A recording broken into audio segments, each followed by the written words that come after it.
السلام علیکم ورحمۃ اللہ وبرکاتہ۔ امید ہے کہ سبھی احباب بخیر و عافیت ہوں گے، اور دعا ہے کہ اللہ تبارک و تعالی سبھی کو خیر و عافیت کے ساتھ میں رکھے۔ آج کے سبق کے اندر ہم پڑھیں گے سورہ بقرہ پارہ نمبر 2 اور آیت نمبر 186 یعنی 186۔ تو چلیے سبق کو شروع کرتے ہیں۔ اعوذ باللہ من الشیطان الرجیم، بسم اللہ الرحمن الرحیم۔ وَإِذَا سَأَلَكَ عِبَادِي عَنِّي فَإِنِّي قَرِيبٌ۔ وَإِذَا سَأَلَكَ، یہ لفظ سَأَلَكَ ہے، سَأَلَكَ نہیں ہے۔ اس کے اندر اکثر لوگ غلطی کرتے ہیں، اس کو سَأَلَكَ پڑھتے ہیں، تو دھیان سے سنیے گا اس لفظ کو۔ سَأَلَكَ عِبَادِي، اس دال کو کھینچ کر کے پڑھیں گے، اس لیے کہ یہاں پر یائے مدہ ہے، یا ساکن ہے اور اس سے پہلے زیر ہے۔ عنی، اس نون کو بھی کھینچ کر کے پڑھیں گے، اس لیے کہ یہاں پر بھی یائے مدہ ہے۔ فَإِنِّي قَرِیب، اور قاف کو پر کر کے پڑھیں گے، اور با کے اندر قلقلہ بھی کریں گے، اس لیے کہ جب یہاں پر وقف کریں گے تو یہ با ساکن ہو جائے گا، اور با حروف قلقلہ میں سے ہے۔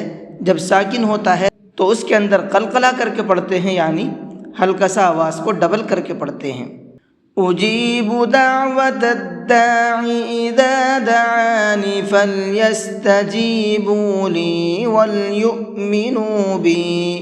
دعوت الداع، اس لفظ کو پھر سنیے گا۔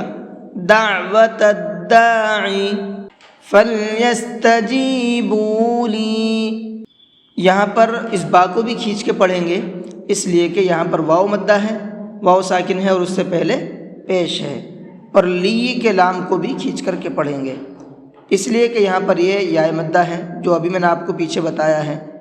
یہ پوائنٹ اس لیے میں بتا رہا ہوں کیونکہ اس پوائنٹ کے اندر اکثر لوگ غلطی کرتے ہیں، یا تو با کو نہیں کھینچتے ہیں یا پھر لام کو نہیں کھینچتے ہیں، تو آپ دھیان میں رکھیے گا، دونوں لفظوں کو کھینچ کر کے پڑھیں گے۔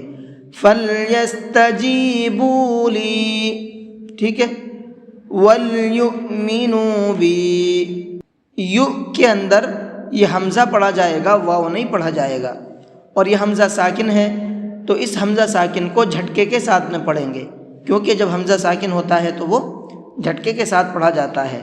وَلْيُؤْمِنُوا بِي، ٹھیک ہے، لَعَلَّهُمْ يَرْشُدُونَ۔ تو یہ آپ کی آیت نمبر 186 بھی مکمل ہو چکی ہے الحمدللہ۔ اس آیت کے اندر جتنے پوائنٹ ہیں تجوید کے، وہ میں نے آپ کو بتا دیے ہیں، اور لوگ کیا غلطی کرتے ہیں اور کس طرح سے پڑھنا چاہیے، یہ تمام پوائنٹ میں نے آپ کو یہاں پر بتا دیے ہیں۔ اگر آپ ان تمام پوائنٹ کو دھیان میں رکھ کر کے جس طرح سے میں نے بتایا ہے اس طرح سے پڑھنے کی کوشش کریں گے تو انشاءاللہ بہترین قرآن کریم پڑھنا سیکھ جائیں گے۔ اور پھر اس آیت کو پڑھنا کیسے ہے، ایک بار میں آپ کو پڑھ کر کے بھی سنا دیتا ہوں۔ وَإِذَا سَأَلَكَ عِبَادِي عَنِّي فَإِنِّي قَرِيبٌ أُجِيبُ دَعْوَةَ الدَّاعِ إِذَا دَعَانِ فَلْيَسْتَجِيبُوا لِي وَلْيُؤْمِنُوا بِي لَعَلَّهُمْ يَرْشُدُونَ۔